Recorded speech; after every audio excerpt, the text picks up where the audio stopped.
noi stessi, la nostra vicinanza per questo difficile periodo di emergenza non soltanto sanitaria ma anche economica e sociale. Oggi vogliamo iniziare però con un occhio dedicato al futuro e alla gestione di quelle che sono le risorse che un domani dovranno essere gestite e oggi dobbiamo essere certi di andare a sapere come gestire. Domani dovremo investire 25 miliardi in Regione del Veneto per quanto riguarda i fondi che l'Europa invierà in Italia per quanto riguarda il piano Next Generation EU e quindi i fondi del Recovery Fund.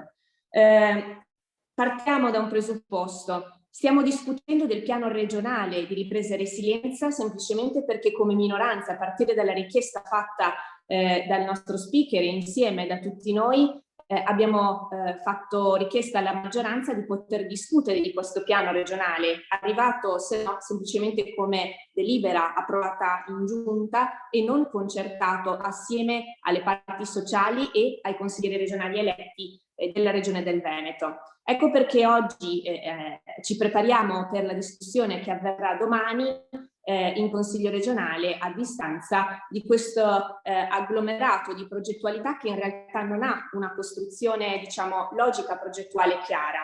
E partiamo da un presupposto. Sono Cristina Guarda di Europa Verde insieme con i colleghi, lo speaker Arturo Lorenzoni, la rappresentante del gruppo Veneto che vogliamo Elena Stanelle e del Movimento 5 Stelle Erika Baldini abbiamo scelto di percorrere questa discussione assieme, mettendo insieme le nostre energie, i nostri progetti in un'ottica propositiva per raccontare, come ricorda spesso Elena, un pensiero diverso di quello che è il futuro del Veneto rispetto a tre principi fondamentali. Quello di mettere al centro la tutela dei cittadini e della biodiversità del Veneto dall'emergenza climatica ambientale e dall'inquinamento, quello di mettere al centro la tutela di un'impresa ecologica ed innovativa e la famiglia, intesa proprio come capacità di realizzazione all'interno del nostro territorio, intesa nella logica sociale, ma anche come realizzazione personale e quindi nella logica anche di una valorizzazione della figura femminile e quindi dei progetti di empowerment femminile, così come richiesto dall'Unione Europea. Partiamo da un presupposto, e questo è diciamo il fulcro del nostro ragionamento. L'Unione Europea richiede a diversi stati e alle regioni, poi che dopo attivano determinati processi, di rispondere nei piani nazionali, di conseguenza anche regionali, determinati pilastri che anche noi di Europa Verde, del partito di cui faccio parte, ma sicuramente anche dei colleghi, dei gruppi a cui i colleghi fanno riferimento, sono prioritari. Parlo della transizione ecologica che l'Europa ci chiede di rispettare in una logica di destinazione di risorse pari al 37%, della digitalizzazione dell'innovazione per il mondo delle imprese non soltanto, pari a un 20% della destinazione delle risorse e del sociale, dell'empowerment femminile, a cui l'Europa ci richiede di andare a destinare non soltanto una parte delle risorse, ma un impegno consolidato e forte di valorizzazione e di superamento della differenza di genere, con anche una destinazione del 50% delle risorse col progetto Half of It. Alla luce di questo siamo partiti a ragionare sulle risorse che la Regione investe in questi settori, valorizzando invece quelle che sono le mancanze rispetto a questi numeri. La Regione del Veneto in termini di digitalizzazione investe con i propri progetti il 14%, in termini di transizione ecologica il 27% contro il 37% richiesto a livello europeo, in termini di istruzione e innovazione solo il 3,3%, nonostante l'emergenza urlata anche a gran voce dai cittadini, in particolar modo dalle donne, dal cantiere delle donne del Veneto. E per il sociale e anche per le misure di empowerment femminile solo il 4,6%. Questi numeri ci hanno fatto tremare e hanno richiesto da parte nostra una revisione di quello che è il piano regionale di ripresa e resilienza in termini rivoluzionari. Ed è per questo motivo che siamo partiti con una proposta in una risoluzione che vogliamo far votare domani alla maggioranza e proponiamo come cambio di rotta sostanziale, partendo da un presupposto. Bisogna capire se i progetti che non soltanto noi ma anche la maggioranza propone siano realmente rispondenti alle richieste che l'Europa ci fa all'interno delle dei pilastri e delle indicazioni che dà attraverso il Next Generation EU, e la Commissione europea ci dice di andare a perseguire. Per cui in primo punto all'interno di questa risoluzione inseriamo la richiesta di una valutazione preventiva di impatto degli interventi per verificare se gli effetti corrispondano al perseguimento degli obiettivi auspicati, e anche una valutazione della coerenza del progetto con la missione e il rispetto delle percentuali di investimento di transizione ecologica, digitalizzazione e innovazione, impatto degli investimenti per obiettivo di coesione territoriale, in particolar modo per le zone svantaggiate e per i piccoli comuni, e l'empowerment femminile, in modo tale appunto da rispondere ai principi definiti dalla Commissione UE. Questo lo diciamo non perché, come dire, ci piace semplicemente, ma perché all'interno del piano regionale di ripresa e resilienza rileviamo che ci sono dei progetti che nulla hanno a che vedere con i principi e le missioni definite dai fondi del Recovery Fund. Un esempio ve lo porto in maniera molto chiara e netta. Mobilità sostenibile. La mobilità sostenibile pesa all'interno del piano regionale il 35,5% delle risorse, ma quasi 9 miliardi sui 10 circa, quasi 11 circa dei fondi destinati dal piano regionale a questa misura sono destinati per la costruzione semplicemente di autostrade, di grandi reti viarie di collegamento, e non quindi per la mobilità sostenibile costruita attorno per esempio al trasporto pubblico sostenibile piuttosto che sul ferro o sulle ciclovie eccetera.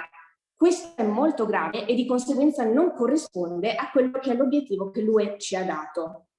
Accanto a queste valutazioni abbiamo scelto di intervenire argomento per argomento, e i colleghi interverranno su alcuni specifici temi che sono definiti dalle loro specifiche competenze e l'appartenenza alle specifiche commissioni. Io mi permetto di fare dei brevi accenni rispetto agli argomenti di competenza di Europa Verde e della mia ruolo di vicepresidente della terza commissione, e parto dal mondo dell'impresa con una richiesta di un'azione chiara nell'ambito della ricerca di innovazione, del sostegno nella ricerca dell'innovazione, specie in quei settori che hanno un maggiore impatto di tipo ambientale all'interno del nostro territorio, un investimento nel risparmio, nell'induzione al risparmio idrico, energetico e di materiali, e anche in un intervento per l'avvicinamento a un percorso di orientamento scolastico e lavorativo adatto a quella che è la vocazione imprenditoriale territoriale, e quindi un ragionamento, un investimento nel rapporto diretto fra impresa e scuola. Passo per quanto riguarda l'ambito del sociale, dato che Europa Verde si rivolge molto alle nuove generazioni. Parto dai giovani con una promozione di esperienze di politica a misura di giovane per autonomia economica e sociale e abitativa, con processi di co-living e di banche del tempo che possono aiutare da un punto di vista economico e sociale i giovani a questo percorso di autonomia, e un aumento di risorse per le misure di empowerment femminile, di welfare aziendale, per la conciliazione dei tempi famiglia-lavoro e per la gestione di quei servizi che sono appunto formali e informali, per la gestione appunto della figura femminile sia da un punto di vista lavorativo che familiare. Inoltre c'è questa proposta molto importante da parte della Forum Famiglie di andare a sperimentare anche a livello regionale il famoso fattore famiglia, cosa che può naturalmente portare a dei grandi vantaggi, specie per quanto riguarda le famiglie numerose, e quindi facilitare le famiglie che vogliono avere più figli all'interno del nostro territorio. L'agricoltura è il mondo da dove provengo ed è il fulcro della Commissione Terza di cui faccio parte, e per questo motivo richiedo che la Regione del Veneto, così come abbiamo fatto richiesta come Commissione Terza, non si fermi semplicemente a parlare di agricoltura per quanto riguarda semplicemente il risparmio idrico in territori che hanno necessità ormai da 20 anni di parlare di risparmio idrico nell'ambito dell'irrigazione, ma parli di riconversione dell'agricoltura in produzioni sostenibili in relazione al cambiamento climatico e sociale che è già in atto. Quindi non solo risparmio idrico, ma anche obiettivo biologico e benessere animale. Ripresa e resilienza poi nella montagna è sempre tema relativo alla terza commissione e nelle aree svantaggiate. con la promozione di una filiera che è quella del legno, che può permettere al territorio montano e delle aree svantaggiate di riprendere possesso di alcuni territori abbandonati, di riprendere in gestione boschi e foreste al momento insomma lasciati indietro, e promuovere l'utilizzo del legno non soltanto per la produzione di cippati di legna per biomasse, ma anche per bioedilizia e produzioni artigianali di qualità, per quindi uno sviluppo di settore. Di questo tema parlerà poi dopo anche Elena Stanelli di Aree Svantaggiate e Montagna. Io concludo semplicemente con un accenno per quanto riguarda la questione ambiente.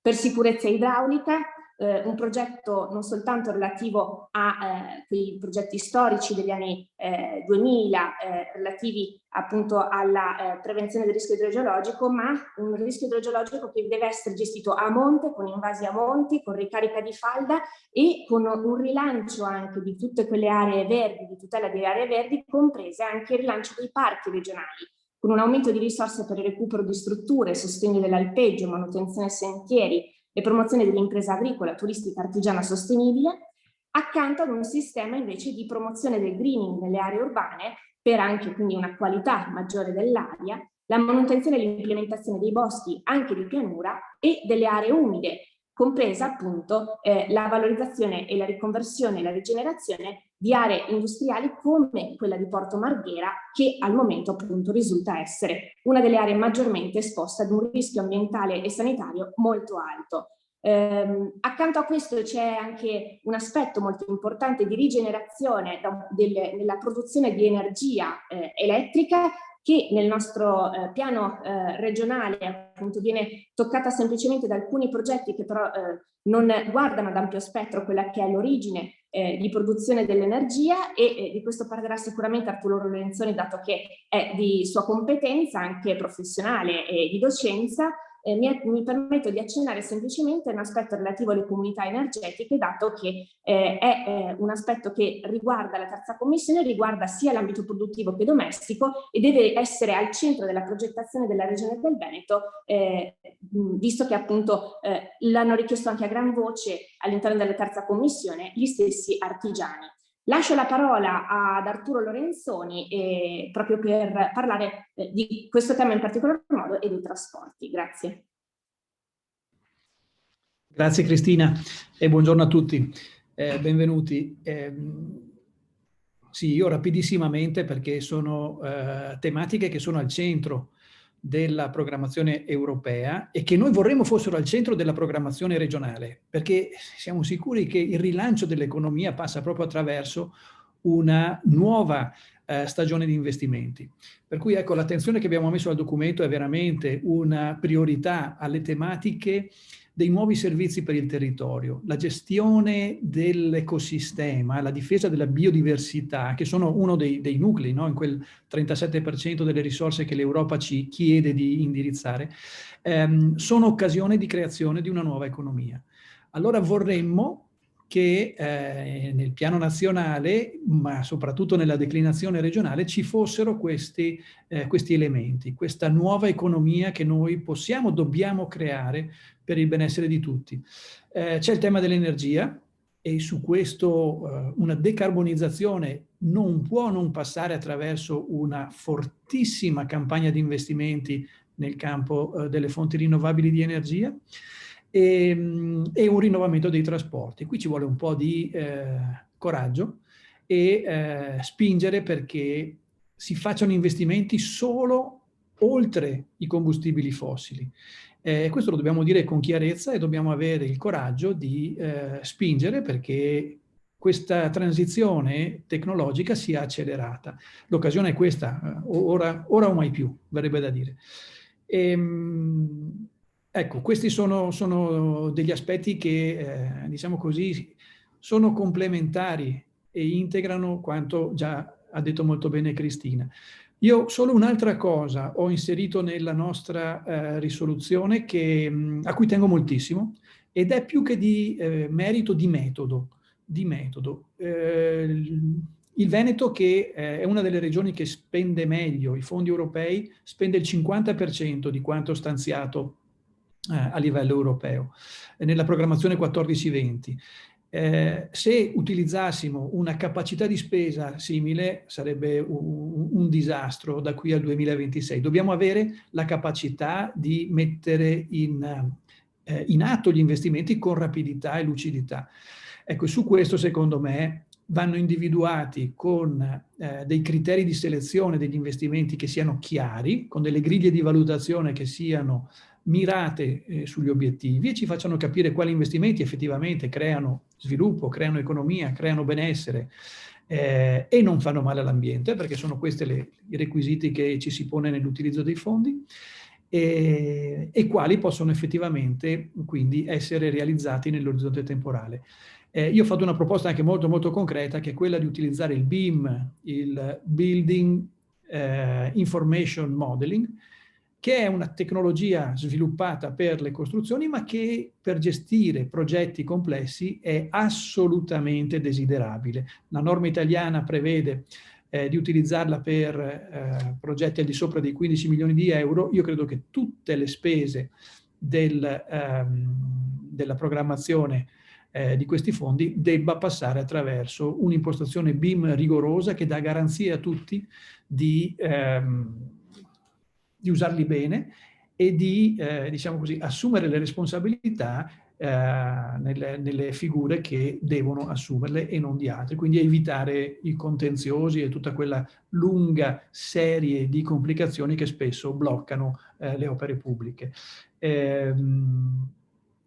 Ecco, io non direi di più, Cristina, forse solo una cosa, ecco, le case di comunità che io ho voluto fossero menzionate in maniera esplicita, perché il piano nazionale prevede 4 miliardi, perché l'Europa prevede, le case di comunità sono delle strutture per la sanità del territorio che io credo rispondano benissimo a quelli che sono le necessità di una presenza, di un investimento per la salute che l'epidemia ha mostrato essere indispensabile per una gestione efficace delle emergenze. Per cui ecco, mi auguro che riusciamo a identificare insieme con gli enti locali questi investimenti. Ce n'è prevista una ogni 25.000 abitanti e dobbiamo realizzarle e devono diventare l'ossatura della presenza sanitaria sul territorio.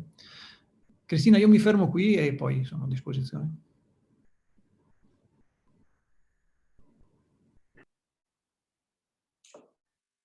Erika, solo perché ti vedo nello schermo prima, so che te in quanto componente della Commissione Sanità avevi piacere di intervenire su questo tema, dato che hai dato un contributo fattivo molto importante per questa risoluzione su questo aspetto, ed essendo di Venezia anche naturalmente sul tema pesca e sostenibilità per quanto riguarda l'ambito appunto più lagunare. Grazie Cristina, grazie Arturo, grazie a tutti i presenti. Ringrazio anche tutte le associazioni e tutte le persone che hanno portato a volte testimonianze molto toccanti nelle varie commissioni. Io appunto, come dice Cristina, sono nella Commissione Sanità e quindi ho avuto modo di sentire proprio direttamente esperienze che ci fanno rendere conto di una questione importantissima. Sanità e sociale devono essere al centro dell'agenda politica da qui in avanti, non come è stato fatto purtroppo nel passato. E ci tengo anche a sottolineare, come è stato fatto tra l'altro dai miei colleghi, che qui rappresentiamo movimenti e civiche che hanno nel loro DNA i 6 pilastri del piano europeo, il Next Generation EU. E sono, come è stato più volte detto, la rivoluzione verde, la trasformazione digitale, l'innovazione, l'istruzione, la ricerca e la resilienza sanitaria. Vorrei anche dire che secondo un sondaggio, anche secondo gli italiani, i Verdi e il Movimento 5 Stelle rappresentano quelle forze politiche che sono più in grado di rappresentare queste esigenze e in particolare quello della transizione ecologica. Oltre a questo vorrei ricordare anche, come ormai qualcuno, proprio perché qualcuno se ne sta dimenticando, che se oggi parliamo di un piano europeo e di miliardi di euro che arriveranno, milioni di euro che arriveranno al nostro paese, lo dobbiamo a un grande signore, un servitore della patria che ha condotto una trattativa a livello europeo molto difficile, molto importante, e ha saputo riportare nel nostro paese un risultato assolutamente straordinario. E io sono molto orgogliosa che oggi questa persona, Giuseppe Conte, appunto, possa rappresentare il Movimento 5 Stelle. Credo che sia un elemento che fa bene non solo al Movimento, ma anche proprio al Paese Italia. Proprio per tornare sul punto della sanità e del sociale, all'interno della nostra risoluzione abbiamo voluto puntare, diciamo, su alcuni aspetti. Siamo convinti che le risorse del recovery dovranno essere utilizzate per potenziare e riprogrammare il sistema sociosanitario del Veneto. Abbiamo creato una sintesi programmatica di quanto è stato raccolto nelle audizioni durante la 5ª Commissione e vogliamo appunto potenziare il sistema sanitario nazionale con un modello incentrato sui territori e sulle reti di assistenza sociosanitaria, al fine di garantire la massima omogeneità nell'erogazione dei livelli essenziali di assistenza.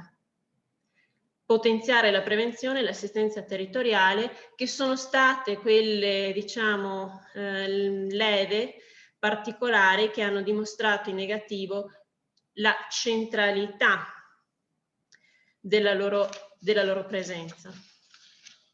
I territori con maggiore presenza di presidi territoriali, a partire dai medici di base, hanno retto meglio all'urto della pandemia. Su questo dobbiamo fare una seria e approfondita riflessione. Poi ho puntato anche un faro sull'assenza del tavolo sulla sicurezza per tutto il 2020, un aspetto assai grave che ritengo debba essere assolutamente presentato e valorizzato, perché il Covid non è che nei luoghi di lavoro non ci sia stato, anzi, quindi questa cosa bisogna assolutamente tenerla presente, come bisogna assolutamente tenere presente l'esigenza di potenziare gli SPISAL. Poi costituiscono una priorità, a nostri modi di vedere, i percorsi innovativi per l'autonomia abitativa, l'integrazione sociale e l'inserimento lavorativo dei disabili. Infine, quanto concerne la progettualità legata al dopo di noi. In ultimo, dedico qualche pensiero anche al mio territorio, come giustamente diceva Cristina, legato alla città di Chioggia, legato a Venezia, a tutta la provincia. Sappiamo che Chioggia è il primo distretto non solo d'Italia, ma anche d'Europa, primo distretto ittico, e faccio mie alcune proposte che arrivano proprio da quel mondo, come la richiesta di maggiore attenzione sull'ammodernamento del sistema dei mercati ittici all'ingrosso, delle infrastrutture portuali e sulla riconversione ecologica della flotta peschereccia, un rilancio del pescaturismo e dell'ittiturismo per sviluppare il turismo green, sostenere i processi di internazionalizzazione delle imprese, rilanciare il dialogo mediterraneo nelle sedi multilaterali, nella prospettiva di una gestione condivisa degli stock ittici. È una risorsa, infine, è necessario infine un serio investimento nella formazione specifica per la tutela ambientale e la gestione della risorsa, che sappiamo benissimo quanto è importante, legato anche agli aspetti della presenza della plastica, ad esempio, nei nostri mari, una piaga che va assolutamente monitorata. Questi sono gli aspetti che mi premeva evidenziare e ringrazio ancora i colleghi che ci stanno ascoltando e tutte le persone interessate. Grazie. Chiude questo primo giro di racconto, di spiegazione, Elena Stanel, che ha dato un contributo molto molto importante rispetto non soltanto alla materia di sua competenza, che è quella della Commissione Sesta, Cultura, Turismo e aree svantaggiate, ma vorrei proprio valorizzarla proprio nell'ambito appunto di una proposta che è stata quella di una di un confronto diretto con la maggioranza, perché il confronto con la maggioranza è proprio partito sulla base della richiesta che lei insieme ad Arturo hanno fatto come proposta alla minoranza intera. Quindi ringrazio lei e Arturo per aver dato questo input prioritario, perché non saremo qui a discutere di questo piano regionale se non fosse stato per loro due, e ringrazio insomma della condivisione e della disponibilità di un confronto con la creazione di questa risoluzione comune. Elena, ti lascio la parola. Grazie Cristina, grazie a tutti i colleghi. Allora parto da qui perché abbiamo chiesto noi come minoranze che il PRRR fosse discusso nelle commissioni competenti e in Consiglio. Quindi questo è il primo punto. Abbiamo cercato che un piano così importante venisse discusso con almeno gli interlocutori sociali e le parti sociali importanti, ma non solo, anche con i territori. Infatti uno dei punti che ho inserito come Veneto che vogliamo all'interno di questa risoluzione è proprio una questione di metodo. Non so se sapete che il 60% dei fondi di Recovery Fund verranno spesi in ultima battuta dai comuni. I comuni in questo piano non ci sono. Quindi uno dei punti fondamentali che ho inserito nella risoluzione con gli altri colleghi è di pensare che il Recovery Plan venga discusso e anche con il contributo dei comuni, soprattutto quelli delle aree più marginali, penso alla montagna e al Polesine, venga definito, discusso e anche, diciamo, condiviso. Oltre a questo, l'idea che ci sia una piattaforma che permetta anche ai cittadini di fare un monitoraggio civico delle spese, quindi dello stato di avanzamento della spesa, perché come sapete Recovery Plan non finirà di essere discusso con il nostro Consiglio regionale di domani. Dobbiamo capire cosa succederà nei prossimi anni anche in tema di efficacia della spesa pubblica e credo che la nostra regione dovrebbe monitorare, visto anche il passato, come questi soldi vengono spesi e la trasparenza su cui questi fondi vengono appunto utilizzati nei territori. Vado ai contenuti poi, questi due punti importanti sul metodo, coinvolgimento dei comuni, dei territori e monitoraggio civico sono più di metodo. Vado sui contenuti.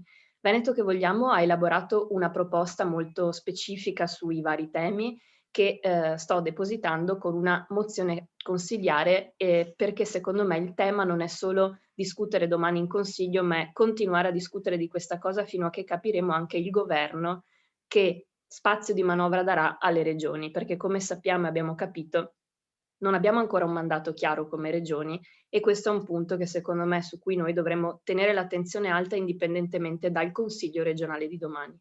Ho riportato in questa risoluzione comune alcune delle questioni secondo me principali e importanti in tema dell'istruzione per tutti e per tutte, competenza della mia commissione dove sono vicepresidente la sesta. Il documento della maggioranza propone un investimento secondo me assolutamente non sufficiente. Nella fascia 06 ad esempio propone 200 milioni di euro per appunto il lavoro sul sistema di istruzione 06, ma noi dobbiamo colmare i gap che la Regione Veneto ha che sono molto forti. Secondo uno studio di Open Police, noi siamo la regione più arretrata del nord per accesso agli asili nido e quindi siamo la prima regione del sud. Mi piacerebbe sottolineare questa cosa. Siamo la prima regione del sud in graduatoria, ma l'ultima regione del nord per l'accesso agli asili nido. Noi dobbiamo arrivare progressivamente a un abbassamento e azzeramento delle rette degli asili nido per le famiglie, soprattutto per le donne, che devono conciliare vita lavorativa e vita di cura. Per questo la proposta che ho inserito in questa risoluzione gli darei anche un numero, perché semplicemente facendo un attimo di calcoli fatti bene, noi dovremmo mettere 250 milioni per fascia, quindi 500 milioni, almeno raddoppiare la dotazione per poter permettere almeno di fare un passo verso la gratuità anche delle rette degli asili nido. Ma questi fondi vanno soprattutto messi proprio anche per costruire nuovi asili nido, perché ovviamente Recovery Fund deve essere fatto per investimenti. Ricordiamoci sempre questo, che non è spesa corrente ma investimenti. Abbiamo lavorato anche su tutto il sistema dell'istruzione oltre alla fascia 06.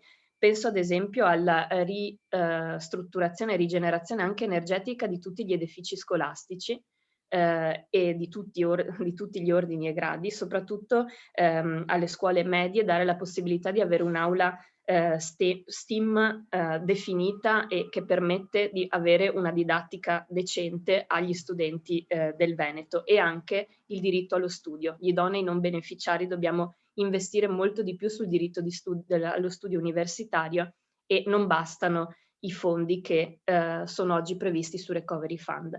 La proposta sarebbe almeno di dedicare 100 milioni di euro a questo tema. Oltre all'istruzione per tutti e per tutte, passo alla casa, tema che è già stato accennato da Cristina. Pensiamo alla casa pubblica. Il documento Recovery Fund della maggioranza propone di investire solo 70 milioni di euro sull'edilizia pubblica.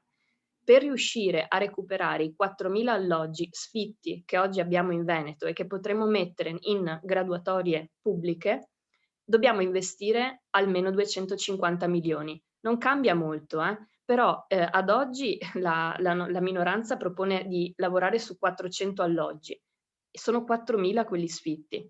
Noi dobbiamo veramente sanare la questione delle graduatorie per l'accesso alla casa, e o lo facciamo con Recovery Fund o non lo faremo più, quindi è tempo di investire ora. Poi il punto che mi sta abbastanza a cuore, il tema della cultura, e poi chiudo solo con un punto sulla montagna e il Polesine. 100 milioni di euro dovrebbero essere investiti sul settore culturale. Ad oggi solo l'8% di quello che Recovery Fund, il programma diciamo della maggioranza, pone, solo l'8% va direttamente ai lavoratori dello spettacolo e della cultura, che sono quelli che sono stati più colpiti dalla crisi. In più potremmo utilizzare di questi 100 milioni almeno 50 proprio per la ristrutturazione anche energetica degli edifici culturali pubblici, i teatri, i centri culturali. Si può fare un lavoro fondamentale. Ad oggi però non c'è un sostegno all'interno di Recovery Fund, quindi questo è un cambiamento che deve avvenire in maniera forte. Chiudo su i territori più marginali. Non mi piace tanto questa parola perché dovrebbero essere rimessi al centro, montagna e Polesine. Recovery Fund europeo parla di coesione territoriale. Abbiamo fatto come Veneto che vogliamo un incontro con il Forum Diseguaglianze Diversità di Fabrizio Barca e con Emilia Romagna Coraggiosa di Ellie Schlein, proprio per porre attenzione a questo. La Regione Emilia, ad esempio, ha usato tutto un altro approccio su Recovery Fund, ha guardato alle diseguaglianze territoriali, ha pensato di investire su alcune linee strategiche per cambiare davvero quella regione nel futuro prossimo, e non una cozzaglia di progetti come in realtà è la proposta di Recovery Plan in Veneto. Investire sulle diseguaglianze territoriali vuol dire dare opportunità a quei territori che oggi non corrono come dovrebbero fare, quindi la montagna e il Polesine, ma correre significa correre in un certo modo. Quindi il turismo, soprattutto in Polesine, soprattutto in montagna, deve essere diretto verso un turismo lento che accompagna i territori in una maniera diversa rispetto ad esempio ai grandi eventi, e che aiutano questi territori a costruire uno sviluppo turistico e anche territoriale sostenibile. Quindi su questo proponiamo e abbiamo inserito che ci siano proprio dei progetti specifici sul Polesine e sulla montagna, che gli permetta appunto con i territori di effettuare un reale cambiamento. Chiudo qui riportando l'attenzione sul metodo del primo intervento. Davvero i comuni e gli amministratori devono essere le persone che vengono coinvolte nei mesi e negli anni che verranno per l'utilizzo di questi fondi. Grazie. Grazie Elena, lasciamo il microfono aperto per chiarimenti e domande.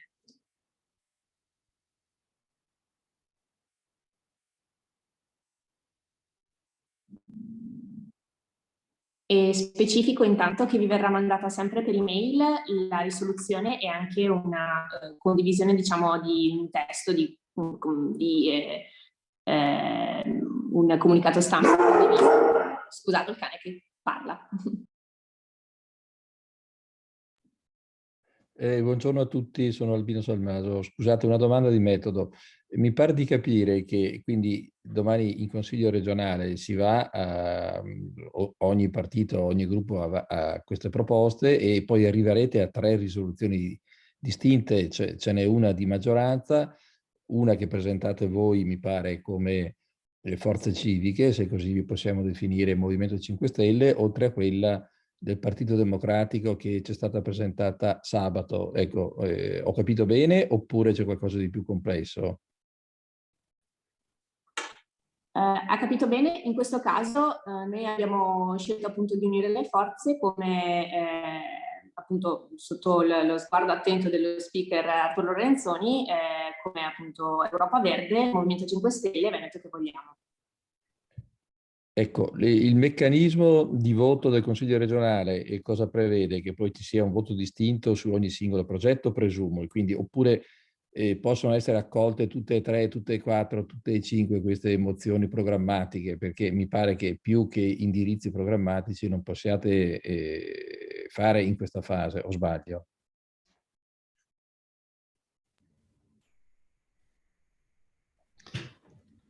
Sì, Lorenzoni, buongiorno. Buongiorno. Sì, dice bene. Sono indirizzi programmatici, potremmo approvare anche tutte e tre le risoluzioni.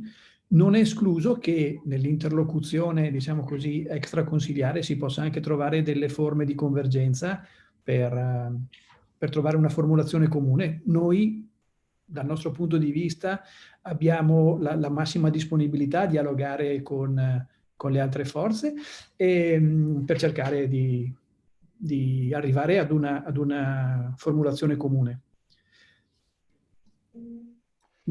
Ecco, no, questo lascia intendere che quel documento che abbiamo anticipato sommariamente nei nostri giornali qualche mese fa, con le 155 schede e la richiesta di 25 miliardi, quindi è definitivamente tramontato? Beh, o no? O cosa si riesce a salvare di quella parte? Non che quella sia prevalente rispetto alle vostre proposte, volevo capire se durante la fase di discussione nelle commissioni siete arrivati a dare una priorità a 3 o 4 progetti, insomma, ecco, al di là di quello che avete detto oggi, di cui daremo conto su domani. Beh, se posso dire, quel documento aveva una serie di progettualità che solo in parte davano risposte positive alla griglia di valutazione europea, per cui sicuramente non siamo noi, ma è il meccanismo di selezione che impone un ripensamento. Quindi sicuramente deve essere ripreso, ci sono dei paletti abbastanza rigidi da rispettare e quel documento non era, diciamo così, pertinente appieno. Nelle commissioni però non abbiamo parlato di progettualità specifiche e quindi non si è fatta, diciamo così, una lista condivisa dei progetti. Ecco, visto che lei ha il microfono, poi ci do la parola ai colleghi, quando lei indica la modalità BIM come acronimo, cosa significa andare oltre nella modalità di appalto esecutivo dei progetti senza l'attuale normativa che vincola tempi, procedure? Cioè, quando si dice facciamo tutto velocemente sul modello Ponte di Genova, questo è la strada, lo strumento che si può utilizzare, oppure è qualcosa, mi faccia capire bene questo aspetto. No. Questa è una procedura informatica con cui viene fatta una modellizzazione tridimensionale dell'opera, sia dal punto di vista fisico, sia dal punto di vista contrattuale. Viene, diciamo così, digitalizzato tutto il processo, con delle scadenze chiare, con della documentazione che deve essere fornita dai diversi interlocutori, sia nella parte dell'amministrazione, sia nella parte dei privati quando questi siano coinvolti, e quindi rende perfettamente trasparente il processo di realizzazione di un'opera. Questo toglie, diciamo così, ambiguità nell'interpretazione di qualsiasi fase, dalla concezione dell'opera fino al suo utilizzo. Si è visto che riesce ad essere uno stimolo molto molto efficace nel rispettare i tempi di opere complesse. Quindi l'auspicio è veramente che venga utilizzato come metodo da parte del governo per dare garanzia non tanto di modificare il codice degli appalti, ma che venga rispettata ogni fase del processo in modo rigoroso. Va bene, grazie. Grazie a lei. Mi permetto un'integrazione per quanto riguarda la modifica del piano di ripresa e resilienza regionale. Anche a livello nazionale naturalmente il PNRR verrà ripreso, è in fase di ridefinizione, e anche perché anche a livello nazionale le percentuali rispetto alla transizione ecologica non sono rispettate, e alla luce di questo la revisione è in corso. Quindi anche a livello regionale questo dovrà essere ripreso e rivisto, ed è un aspetto su cui sto e stiamo sicuramente lavorando rispetto con le nostre forze nazionali, in particolar modo con i Verdi, che sono espressione in Parlamento, nella Camera. Stiamo facendo un lavoro proprio per una verifica di quei due aspetti iniziali che riferivo rispetto alla valutazione della coerenza dei progetti proposti dalle regioni all'interno degli obiettivi definiti a livello europeo. Sì, se posso aggiungere, Albino, grazie per la domanda che hai fatto. Come diceva Cristina, anche Arturo, dovrà essere rivisto il piano regionale, perché già in partenza non funzionava rispetto alle regole europee e soprattutto cambierà quello nazionale. È per questo che dicevo nel mio intervento che il lavoro non finisce domani, ma noi dovremmo monitorare come forze politiche, come Veneto, che vogliamo appunto l'idea di proporre anche una mozione che venga discussa anche tra un po', perché noi dobbiamo monitorare che i passaggi poi eventuali per cui la Regione porterà dei documenti allo Stato, noi dobbiamo continuare a vedere come saranno prodotti e quali saranno i progetti, e quindi non finisce domani la discussione. No, però scusate, poi mi taccio sul serio, cioè voi non siete rappresentati al governo tranne Erika Baldin, ecco, che ha fatto delle proposte molto concrete, da quello che ho capito, soprattutto su Chioggia. Detto questo, da quello che ho capito io, nel giro di 2 mesi ci sono, almeno Gentiloni dicevo questo ieri in un'intervista, ci sono 4-5 settimane per scrivere il recovery plan, non 4-5 mesi. Quindi voglio dire... Sì, però cosa significa essere rappresentati in Parlamento? Nel senso che abbiamo delle connessioni anche con Rossella Muroni, Alessandro Fusacchia, una serie di parlamentari, oltre a quelli dei 5 Stelle, per cui fare un lavoro sinergico ci permette di incidere anche lì. Non è che il civismo non ha relazioni con... No, ma il civismo è fondamentale, non volevo dire questo, volevo dire che purtroppo, secondo me, quello che manca è il tempo per fare una sintesi, almeno ho questa impressione, tra le richieste delle regioni e quello che poi materialmente verrà scritto dal governo, visto che la stesura resta in capo molto probabilmente al Ministero dell'Economia. Insomma, ecco, questo è un dubbio che vi porta a fare quale riflessione, perché altrimenti rischiamo di fare un dibattito su aspetti giustamente importanti e fondamentali, ma che però vengono completamente decisi in altra sede. Sicuramente, Albino, mi permetto una precisazione, che è meglio che questi aspetti vengano dipanati prima che vengano bocciati a livello dalla Commissione UE, e questo è il motivo per cui appunto con la componente della Federazione Verde, di cui fa parte Europa Verde, a livello parlamentare stiamo lavorando. Bene, grazie. Grazie a te.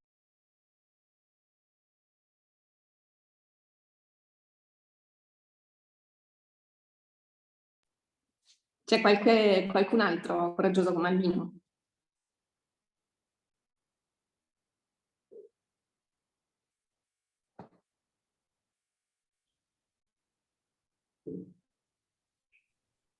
Mi verrebbe, scusatemi, sono Piero R del giornale di Vicenza, mi verrebbe da farvi una domanda politica, ecco, se posso, cioè io confesso che ho seguito poco la questione del PNRR, perché alla fine l'avete visto anche voi, il governatore fin dall'inizio l'ha presentato come una proposta fatta per fare i compiti a casa, nel senso che veniva chiesto alle regioni di fare qualcosa, e capisco dalle vostre stesse parole che in realtà non è nemmeno chiaro il quadro nazionale, per cui è ben difficile dare un'idea anche ai lettori di che cosa possa significare tutto questo.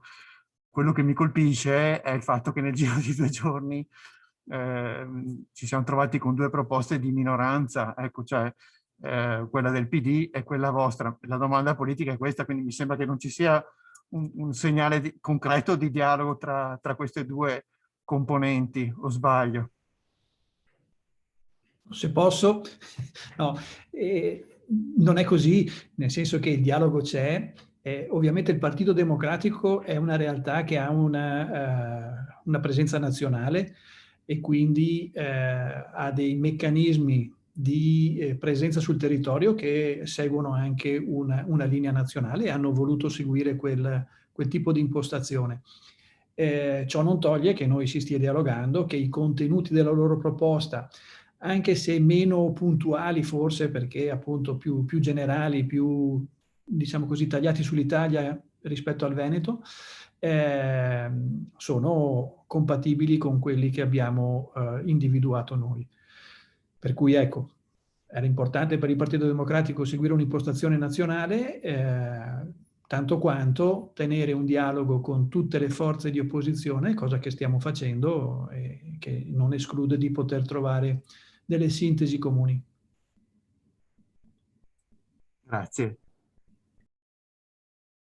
Scusate, professor Lorenzoni, visto che lei è padovano e poi lì ci sono altri esponenti che conoscono le dinamiche di questa città, non vorrei, come sempre, esagerare con la partigianeria, però quando parlate di sanità e di riorganizzazione degli ospedali, non ho capito bene, la casa pubblica e quant'altro, no, insomma, più risorse al sociale per fare la prevenzione del territorio.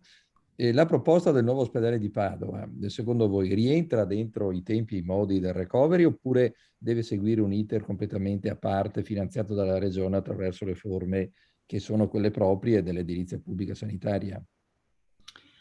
Ma vede, l'ospedale di Padova è un'opera indispensabile e urgente, ma non è difficile finanziarla oggi a delle condizioni assolutamente vantaggiose, tramite la finanza internazionale.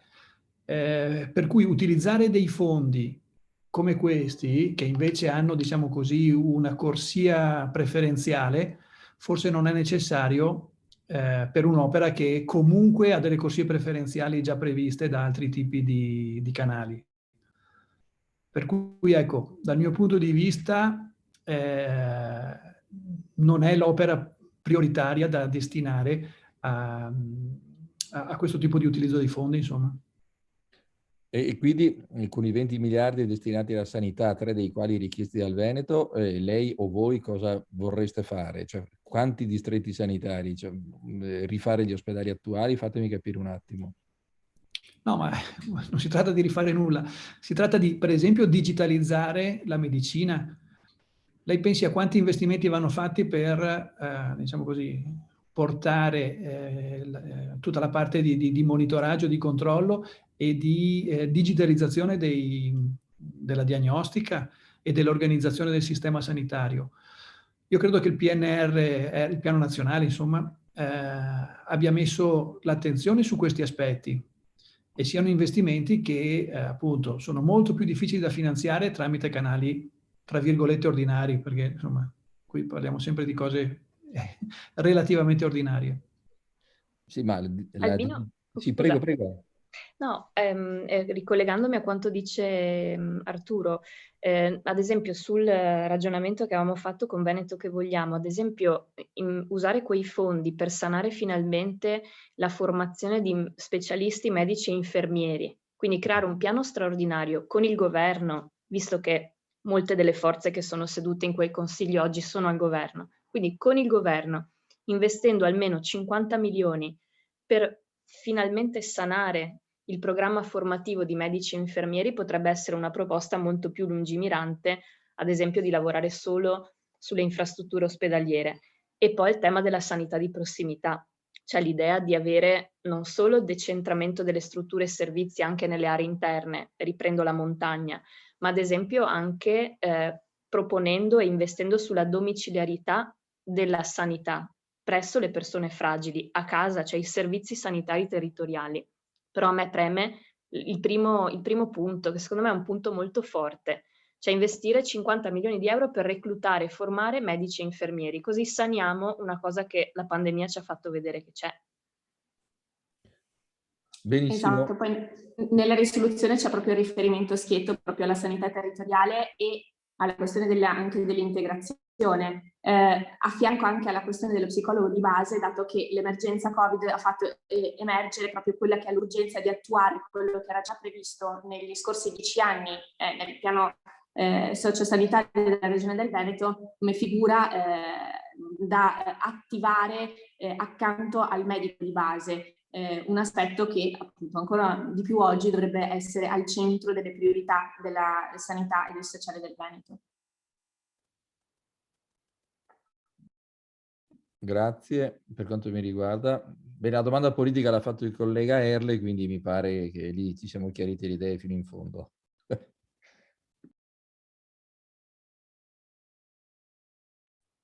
Grazie a voi. C'è qualche altra necessità? A breve riceverete tutta la documentazione e quindi ecco, insomma, se non c'è nessun altro vi lascerei... Quindi ci mandate la copia della risoluzione che è depositata domani per me. Vi mandiamo la Sì, copia della io risoluzione. l'ho condivisa nella chat anche. Quindi... Non so se è possibile in realtà vederla perché io non la vedo. Sì, no, si vede, grazie. Ah, si vede, perfetto, ottimo. Ad ogni modo la ricevete anche per mail.